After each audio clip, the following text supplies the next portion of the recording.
श्री राधा वल्लभी हृत गाथा में सर्वप्रथम हम लोग हरवंश महाप्रभु के अग्रज आत्मज परम पूज्य गोस्वामी श्री हित वनचंद्र महाप्रभु के चरित्र के बारे में हमने बात करी।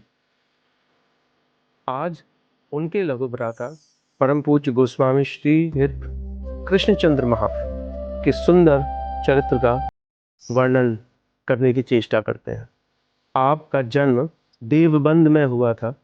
ये हरवंश महाप्रभु के द्वितीय आत्मज थे और ज्येष्ठ भ्राता गोस्वामी श्री वनचंद्र महाप्रभु के वृंदावन आने के कुछ ही दिन पश्चात यह भी वृंदावन की भूमि पर आ गए थे। हरवंश महाप्रभु ने गोस्वामी श्री वनचंद्र महाप्रभु को जिस तरह से श्री जी की सेवा की बारीकियां बताई, इसी तरह से परम पूज्य गोस्वामी श्री कृष्णचंद्र महाराज हरवंश महाप्रभु ने अपने साहित्य की संपत्ति सौंपी। गोस्वामी जी अति बुद्धि के प्रकांड पंडित, संस्कृत के उद्भट विद्वान, इतनी सारी रचनाएं उन्होंने वृंदावन में रह के अपने इष्ट के लिए लिखी।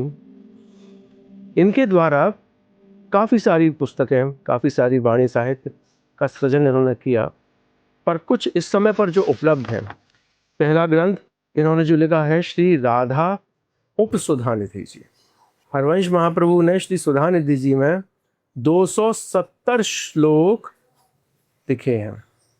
उसमें प्रिया जी की भाव भंगिमा, प्रिया जी के ही बारे में ही लिखा हुआ है। अब आप ये समझिए कि श्री उपसुधानिधि जी में कि 70 श्लोकों में गोस्वामी जी ने पूर्ण रूप से, आप ये समझिए कि 270 श्लोक का भी सार जो है उन 70 श्लोकों में लिख दिया है। एक ग्रंथ लिखा है उन्होंने राधानुनय विनोद, एक ऐसा ग्रंथ, एक इतना सुंदर ग्रंथ जिसमें उन्होंने सिर्फ 5 श्लोक लिखे हैं। 5 श्लोक कुछ इस तरह के, उन श्लोकों में उन्होंने सिर्फ 2 अक्षर का इस्तेमाल किया है, द्विअक्षरी छंद है। एक श्लोक ऐसा है जिसमें कि सिर्फ एकाक्षरी छंद, एक ही शब्द से पूरा का पूरा श्लोक लिख दिया, 2 अक्षरों से पूरा का पूरा श्लोक लिख दिया, जिसमें बड़ा ही सुंदर श्री रास पंचाध्यायी के रास का उन्होंने वर्णन किया। ऐसे सुंदर वो टीकाकार थे। राधानुनय विनोद हाल ही में हमारे परम पूज्य चाचा जी महाराज गोस्वामी श्री आनंदलाल जी महाराज उस ग्रंथ का प्रकाशन भी करा रहे हैं, जिससे कि वह सर्वसाधारण भक्तजनों के लिए वो उपलब्ध भी हो जाए। पर वह ग्रंथ बड़ा ही गजब का है। उपसुधानिधि, राधानुनय विनोद, इसके अलावा तीसरा ग्रंथ उन्होंने लिखा आशास्तव, चौथा लिखा है उन्होंने मानष्टपदी, हरिवंश अष्टक उन्होंने लिखा है।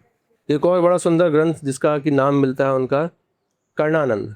यह तो इतना ही सुंदर ग्रंथ है, इतना सुंदर संस्कृत का ग्रंथ है कि जिस ग्रंथ में उन्होंने भगवान कृष्ण और श्री राधा रानी के अभूतपूर्व प्रेम लीलाओं के बारे में उन्होंने लिखा है। ऐसे उद्भट विद्वान थे ये गोस्वामी श्री कृष्णचंद्र महाप्रभु।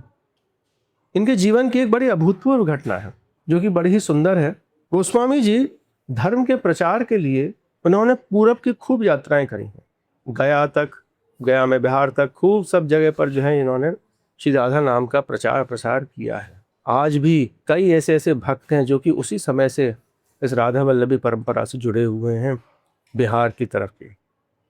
एक बार महाराज काशी में उन्होंने कुछ दिन निवास किया और विद्वत्ता को मनाने के लिए, अपनी विद्वत्ता का झंडा गाड़ने के लिए उस समय काशी में शास्त्रार्थ होते थे, और काशी में शास्त्रार्थ में जो जीत जाता था उसको ताम्रपत्र देके सम्मानित करते थे काशी के विद्वान कि आप जैसा कोई विद्वान इस संसार में नहीं है।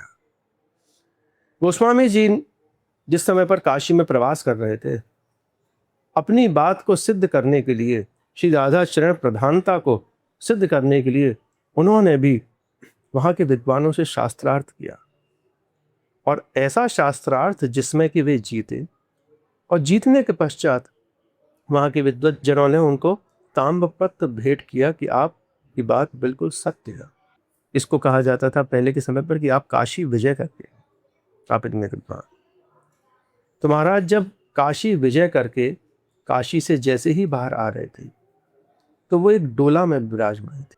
डोला में के सामने एक साधु आते हैं उनके सामने, और साधु को वो प्रणाम करते हैं।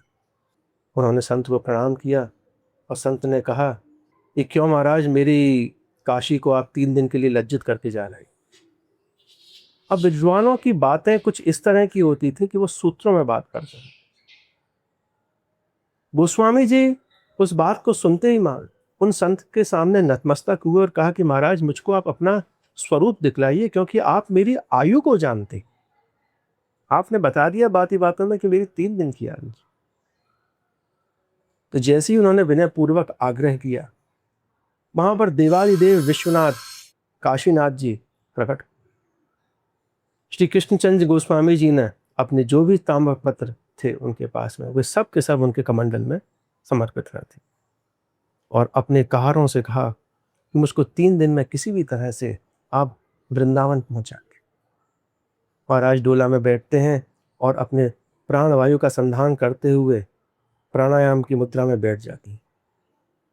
जैसे ही काशी से चलते चलते वृंदावन की तरफ सर्वप्रथम उनको यमुना महारानी के दर्शन होते हैं। प्रयाग के पास झूसी में, झूसी नाम की एक जगह है जहाँ पर कि सर्वप्रथम आपको यमुना जी के दर्शन होंगे जब आप काशी की तरफ से चलते हुए आएंगे। तो वहाँ पर काहर देखते ही मान सर्वप्रथम यमुना जी को कह देते हैं, आवाज़ लगाते हैं कि यमुना रसरानी की जय। यह सुनते ही महाराज का प्राणायाम टूटता है, और वो देखते हैं कि 2 दिन में तो अभी सिर्फ प्रयाग के पास तक ही पहुँच पाने हैं। तो वो वहीं पर ही विश्राम करते हैं और वहीं पर ही अपने प्राणों को त्यागते। यही कारण था जिस कारण से वह टीका पूर्ण नहीं कर पाए थे श्री कर्णानंद जी, और उस टीका को श्री प्रबोधानंद सरस्वती जी। राधा वल्लभा की जय।